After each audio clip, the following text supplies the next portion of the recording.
Hello, hello mga katigs. Magla-last 10 minutes break na tayo. Ito, dinalawa akong kinuha ko kasi paborito ko yung nakalagay sa gitna eh. Kasi karamihan kasi pag nilalagay dyan ay yung strawberry o kaya yung orange. Ito, cheese. Kaya paborito ko. Kaya dinalawa ko na. At saka ang aking panulak ay latte na may bislap.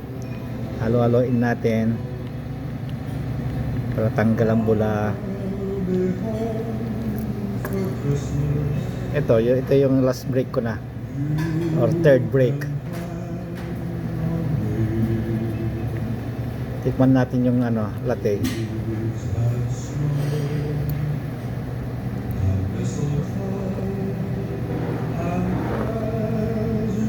Tama lang tamis.